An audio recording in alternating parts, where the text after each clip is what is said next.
Kom ons bid ook vir die bediening van die woord. Here, so baie dankie dat ons die woord kan oopmaak, dat U vandag met ons wil praat, ons wil ontmoet, en my gebed is, Here, dat U ons harte en ons ore sal oopmaak. Dat U ons sal help om weg te kyk van my af, maar regtig U raak te sien. U alleen kom al die lof en al die eer toe, in Jesus naam. Amen. Ek wil graag vir jou 'n gedeelte lees uit die biografie van Albert Einstein, en hy het gesê, "The important thing is to never stop questioning. Curiosity has its own reason for existence. One cannot help but be awed in when one contemplates the mysteries of eternity, of life, and the marvelous structure of reality. It is enough if one tries to merely comprehend a little of this mystery each day." En dan hierdie woorde wat my gevang het. Never lose a holy curiosity. Moet nooit 'n heilige nuuskierigheid verloor nie. Vriende, die sleg is, ek en jy, ons lewe in 'n wêreld wat vol antwoorde is. As jy iets nie weet nie, dan haal jy jou foon uit en binne in 'n paar sekondes het jy 'n antwoord. Die realiteit is, dit raak so erg dat jy nie eers meer die hele vraag hoef te vra nie. Google sal sommer vir jou voorspel wat wil jy weet. En ek dink met die era van AI word dit net nog erger. En om Hendrik gegaan, want hy lees, "Why does my belly button smell?" Oom kan maar Google, hy gaan vir oom sê, ek beloof. Vriende, ons kan makliker as ooit antwoorde kry. Daar's 'n antwoord vir alles, en gaan maar net op sosiale media. Daar's 'n antwoord oor politiek, oor hoe om jou kinders groot te maak, oor wat in die land aangaan, oor die skynsregter gister met die rugbywedstryd. Ons hoef oor niks meer te wonder nie. Die hartseer is, ek dink ons as mens is besig om ons sense of wonder te verloor. Ek kan nie dink wanneer laas het ek iemand hoor sê, ek weet nie, of ek verstaan nie, en dis oukei.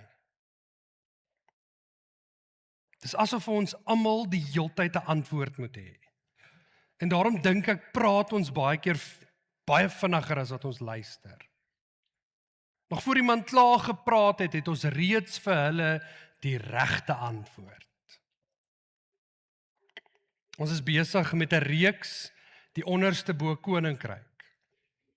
Ons dink saam oor hoe die Bybel ons wil leer dat God se koninkryk totaal anders is as wat ons in hierdie wêreld hoor.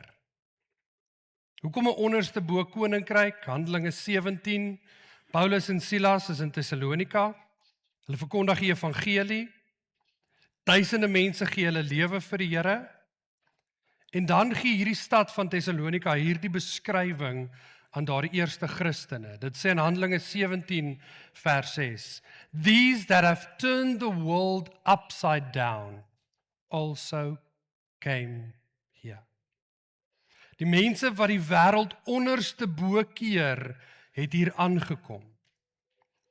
En ek vra vir die Here dat ons as erfdeel gemeente, dat dit mense se getuienis oor ons sal wees.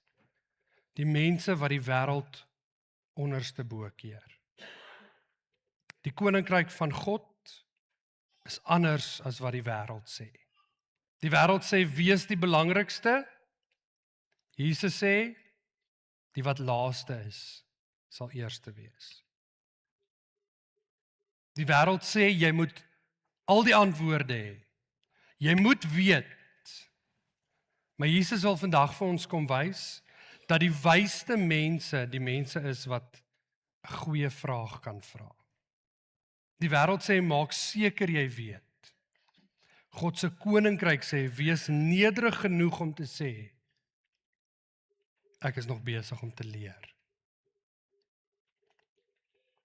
Julle ken die teks baie goed en ons gebruik dit graag met die doop, maar Jesus sê in Matteus 18 vers 3, dit verseker ek julle, as julle nie verander en soos kindertjies word nie, sal julle beslis nie in die koninkryk van die hemel kom nie.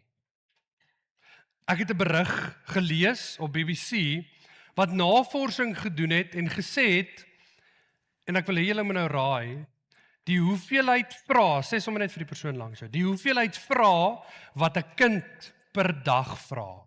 Sê gou vir die persoon langs jou. Hoeveel vrae dink jy vra 'n kind per dag? Julle wat klein kindertjies het, sal hierdie antwoord baie goed weet. Goed, kinders vra per dag tussen 125 en 288 vrae per dag. En dan, nou wil ek hê, sê gou vir die persoon langs jou, hoeveel vrae vra 'n groot mens per dag?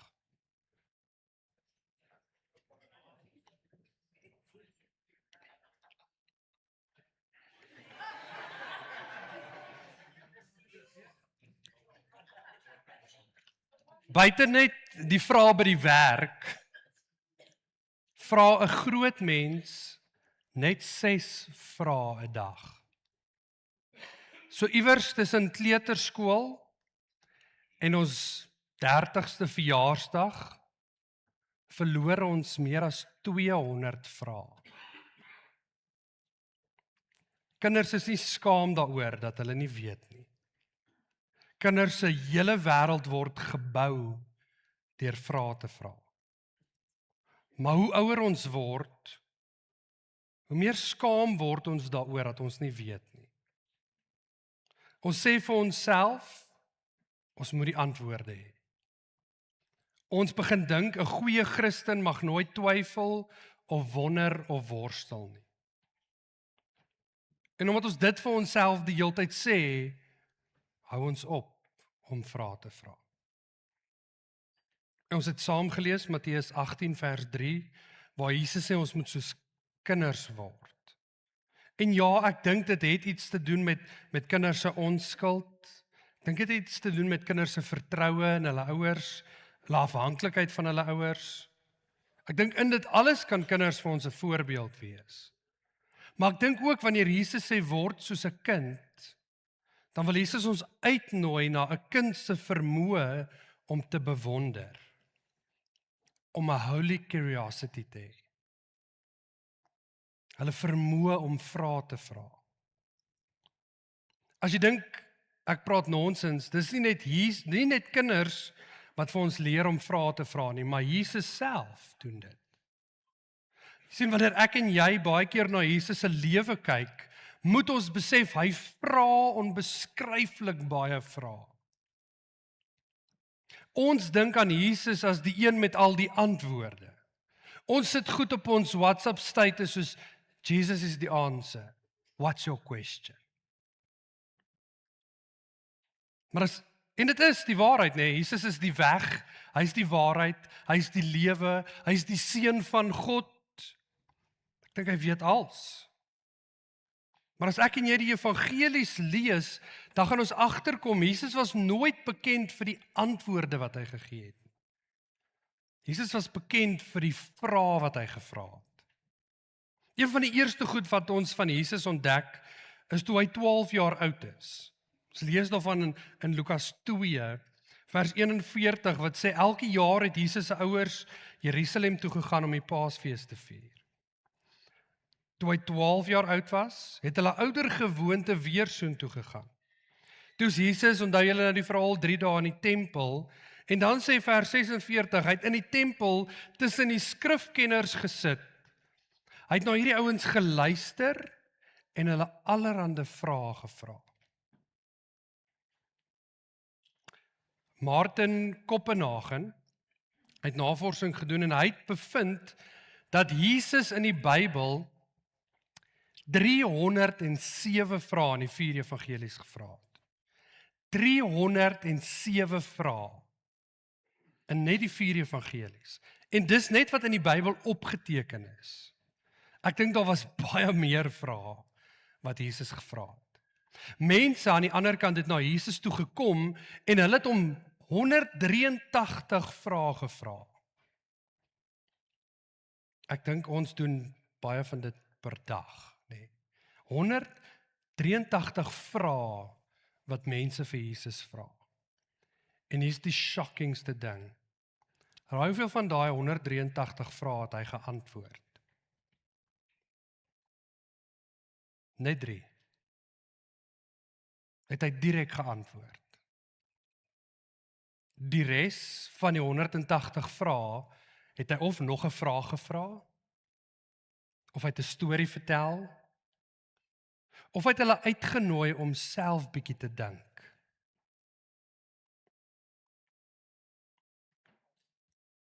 Het is nogal vreemd dat die een met al die antwoorde die meeste vrae vra. Hoekom?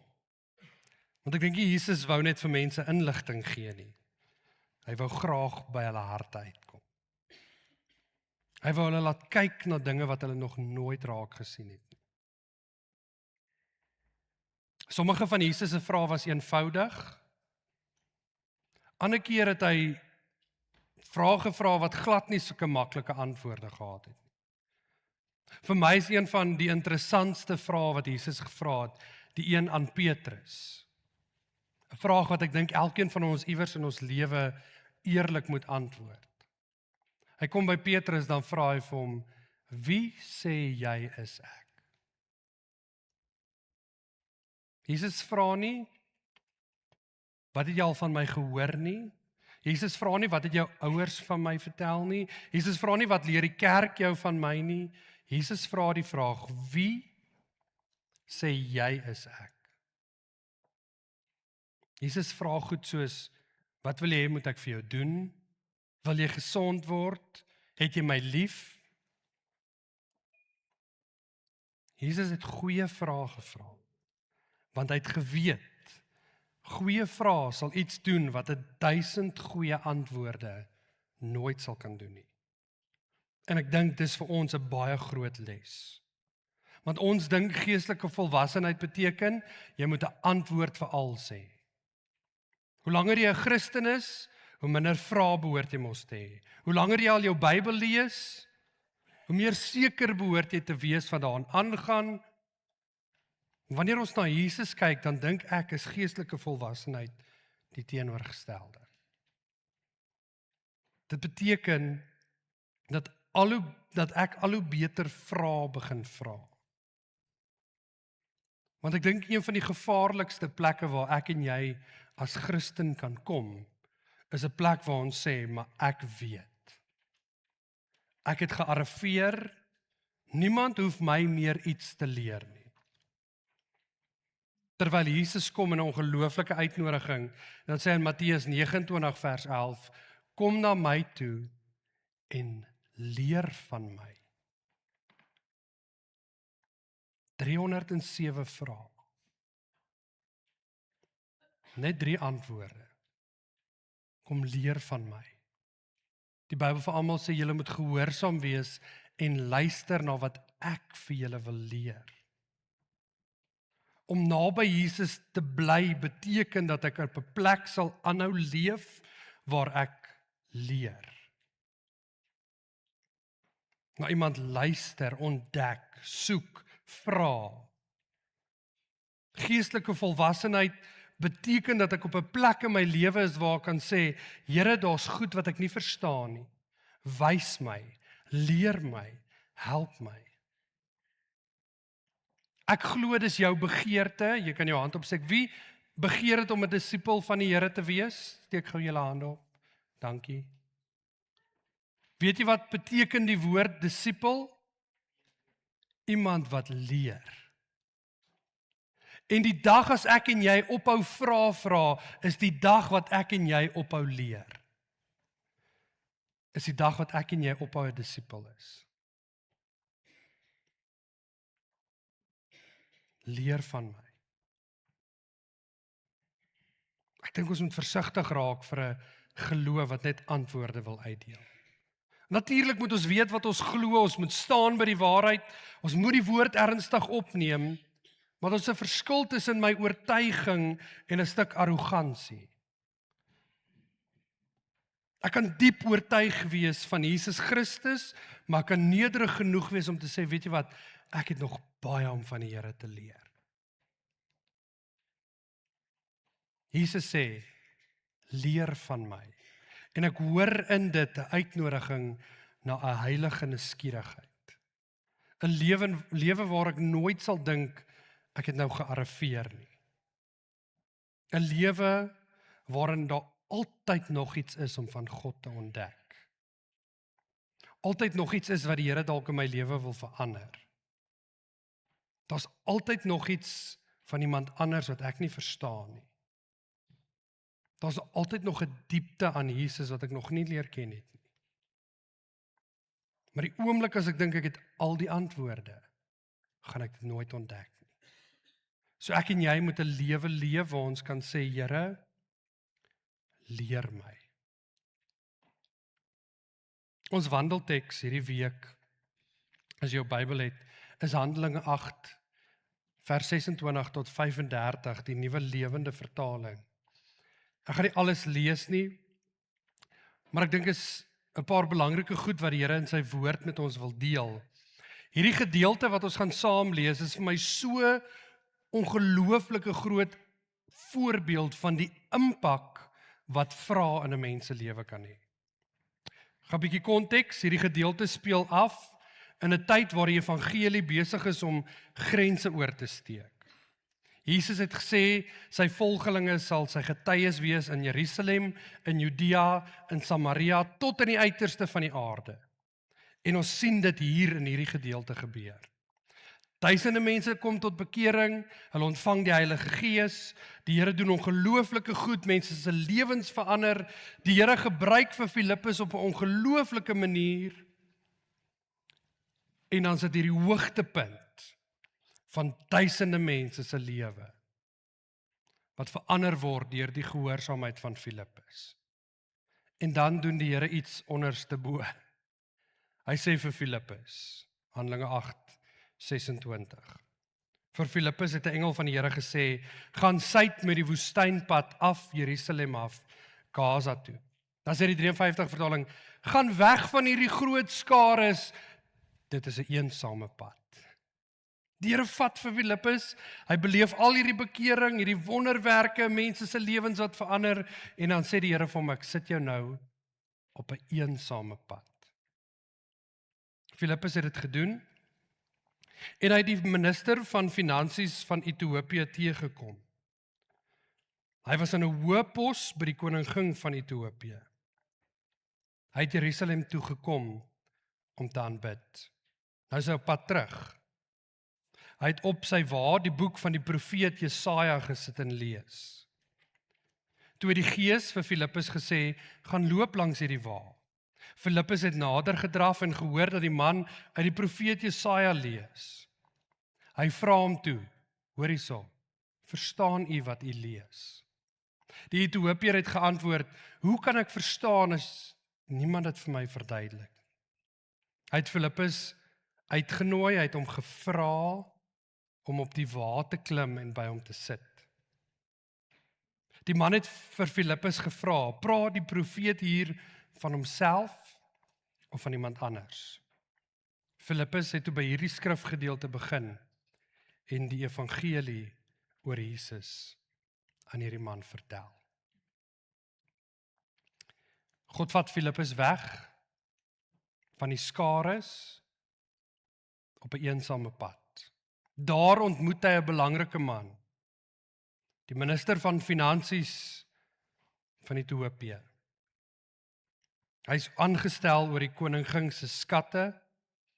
Hierdie man het baie status en invloed gehad.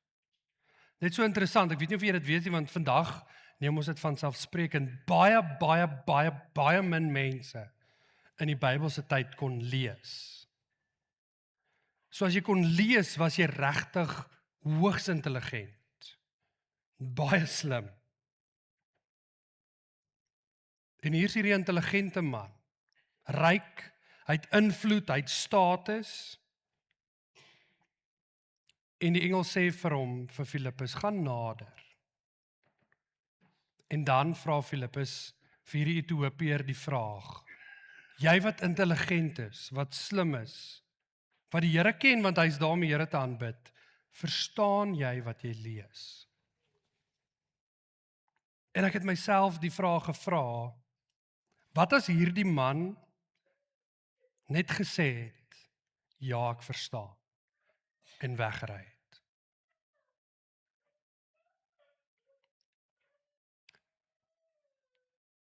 Ek het gewonder wat sou gebeur, as hierdie man met aansien, hierdie slim ou gesê het, nee wat dankie, ek verstaan, en verder gery het. Maar hierdie man was nederig genoeg om te sê, ek het nie al die antwoorde nie. Ek verstaan nie. En ek het myself gevra, hoeveel anders my en jou verhouding sou lyk, as ons baie keer net vir mekaar kon sê, ek verstaan nie. Hoeveel huweliksargumente minder sou wees, as ons net gesê het, help my net om te verstaan. Omdat hierdie Ethiopiër erken het, dat hy nie weet nie, die feit dat hy vir Filippus op sy wa nooi om by hom te kom sit, vir hom vra oor die woord, het 'n kontinent, hoor hierso, het 'n kontinent verander. Want deur hierdie Ethiopiër wat gesê het, ek verstaan nie, deur hierdie Ethiopiër wat gevra het oor die woord, het die evangelie vir die eerste keer ooit in Afrika ingegaan. Omdat iemand gesê het, wys my, verduidelik, help. Nie te trots was om te kon sê, maar ek verstaan nie. Deur daai man se eerlikheid is die evangelie verkondig in Afrika. Het ek en jy ook die voorreg om dit te weet en te ken. Ek wil afsluit om te sê, ek dink hierdie man se verhaal kan vir my en jou 'n baie groot voorbeeld wees. Want ek en jy kan elke dag leef op een van twee maniere, of as 'n punt, of as 'n vraagteken. Ek wil weer sê, ek en jy kan op een van twee maniere leef elke dag, of as 'n punt, of as 'n vraagteken. Wanneer ons hele lewe as 'n punt leef, dan het ons klaar besluit hoe hierdie wêreld werk. Ons het klaar besluit wat daardie persoon dink. Ons het klaar besluit wat die probleem met vandag se jong mense is, of die vandag se probleem met die ou mense. Ons het klaar besluit hoekom daai familie nie meer kerk toe kom nie. Ons het klaar besluit wat die probleem in die kerk is. Ons het klaar besluit wat die probleem met geloof is.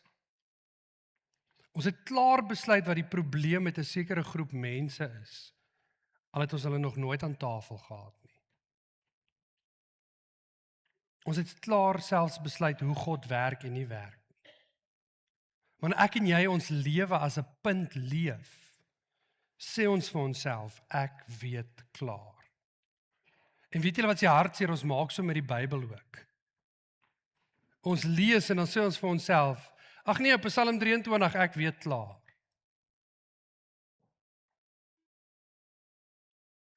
Maar die uitnodiging wat die Here vandag voor ons kom lê is om te sê, ek dink ons moet 'n bietjie meer vraagtekens in ons lewe toelaat.